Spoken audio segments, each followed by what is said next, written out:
there's some kind of enough that we need to find, some kind of limits.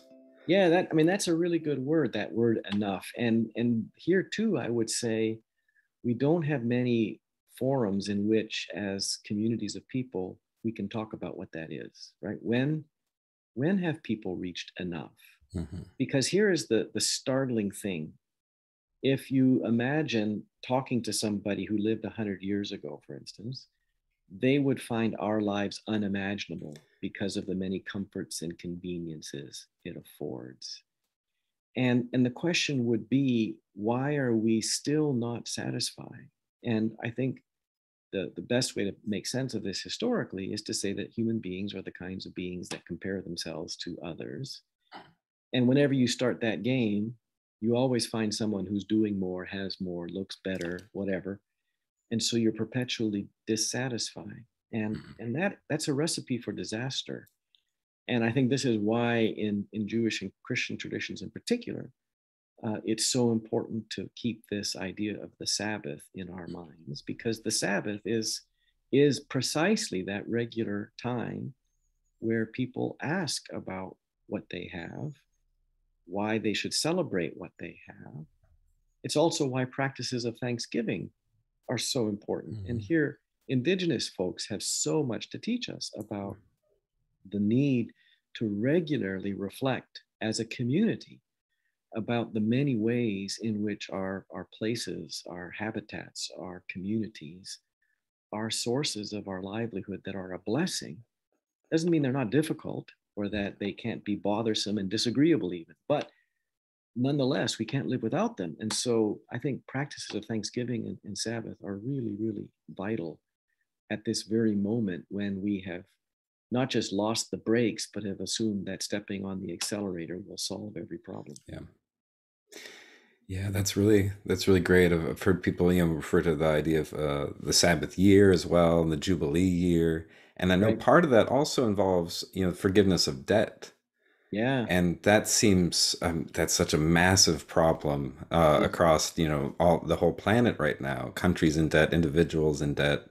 Yeah. So then it seems like there's a pretty serious critique of capitalism in what you're saying as well. Oh, yeah, absolutely. And here, you're bringing up debt is, I think, so, so important, because I think for many people today, it's impossible to imagine a world apart from the debt imaginary. Yeah. Right? We're always in a financial hole with respect to somebody else. And it's a truly sinister phenomenon. So, for instance, if you think about how imperial gestures by countries over the last 200 years or so have raped and pillaged whole continents and then put them in debt Yeah. and then required these communities of people to service the debt rather than take care of their own communities, to take care of their own habitats. It's not just sinister, it's deeply evil. Yeah.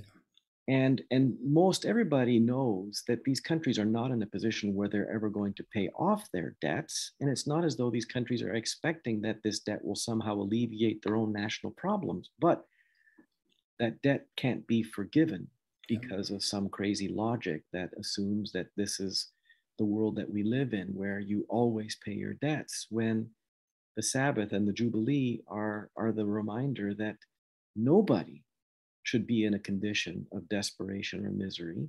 Nobody should be in a position that they can profit off of another person's misery or misfortune, which is also why usury is such a problematic Right. practice in religious traditions. So I think you're raising a really, really important point in which now money is the determining factor, not just for how we live in the world, but what we think about the world, what we think about each other, and what we think about our obligations. Because people have obligations, they just do, because we're constantly depending on what other people can do to help us to live.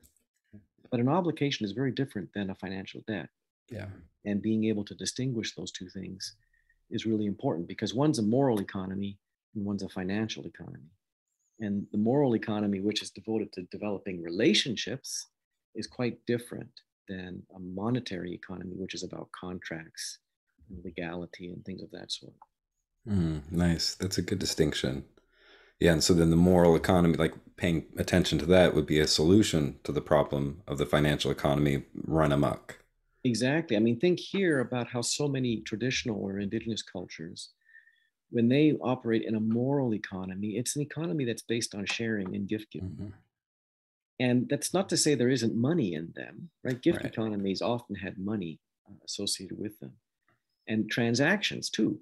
Hmm. But the difference is that the relationships are governed by the sense that we all need each other. And so, in the damaging of others, we also always damage ourselves. Right? And of course, that's something the capitalist economy doesn't understand at all Yeah. because it's going through this world, through all of our communities, doing tremendous damage to people and places. And in the process, not seeing how this is undermining the very viability of a future. Yeah. Seems like such a simple point to say. Like, has anybody thought about sharing? We're like, We no, were taught that's that in kindergarten, right? yeah, right. It's a kindergarten lesson, and then Right. somehow we're like, yeah, but that's just for kids. And I know. here in the grown-up world, that's things are harsh, and this is the reality we have to deal with. No, not Yeah. really. For the vast majority of the history of our species, we didn't do this. Yeah. Um, and so I like one of the phrases in your book, you refer to the rooted life, and this idea that we're kind of getting back into place, and that there's that root in tradition as well as kind of spatially in your Yeah. environment. But, getting back into those roots that will help us, find what the limits of what enough is. We just have Right. to remember. Yeah, and I think this is not a small point because there's so much in philosophical and theological traditions that don't want us to think about rootedness, Yeah. right? So there's two ways we can go at this. One is to just think about the number of spiritualities that populate our religious traditions, in which the trajectory is always up and away, Mm, and it's a disembodied movement yeah. often, right? So that's one stream that gets us into trouble with rootedness.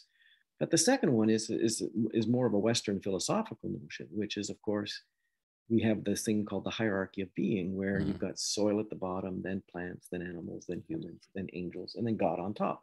Well, this is a version of the sort of gradations in being, which makes a very clear distinction between plants and humans. And we are above plants, and therefore we don't think that plants are much to learn from. Aristotle put this down famously in his book De Anima, on the soul, but it's been carried forward. We think that it's somehow beneath us to try to pay attention to plants, to see how they help us understand what it means to be a creature. mhm, And one of the things I wanted to do in the book is actually attend to what we can learn from plants mm, about rooted existence, because a person who I've grown to really love is Robin Kimmerer, and her mhm. book Braiding Sweetgrass is now the rage by everyone. Yeah. But she makes these fabulous points about how plants, in their very being, create fertility, create Mhm. oxygen. They do it all without poisoning anything. They do it while standing still.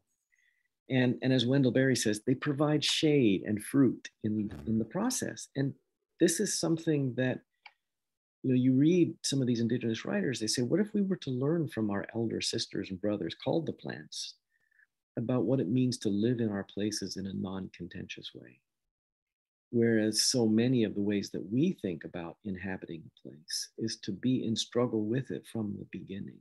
Mm, And that has done so much damage. And so to try to figure out, right, what plants teach us about rootedness, what plants teach us about opening ourselves up to the dark of the soil, or opening ourselves up to the atmosphere, right? That these become ways of transforming what we think a human being is. And while it is true that we can move about because we've got this facility called locomotion, the reality is that everything we need comes from the land, in the ways of our feeding, and the ways of our drinking, in the ways of our breathing, our touching, our energizing ourselves, our building our homes. Everything draws us back into the ground. And so that ability, that facility to move about, has caused us to think that we're not rooted. But of right. course, it's an illusion, right? The roots are there every time you take a bite. Mm. And we just need to be reminded of that, I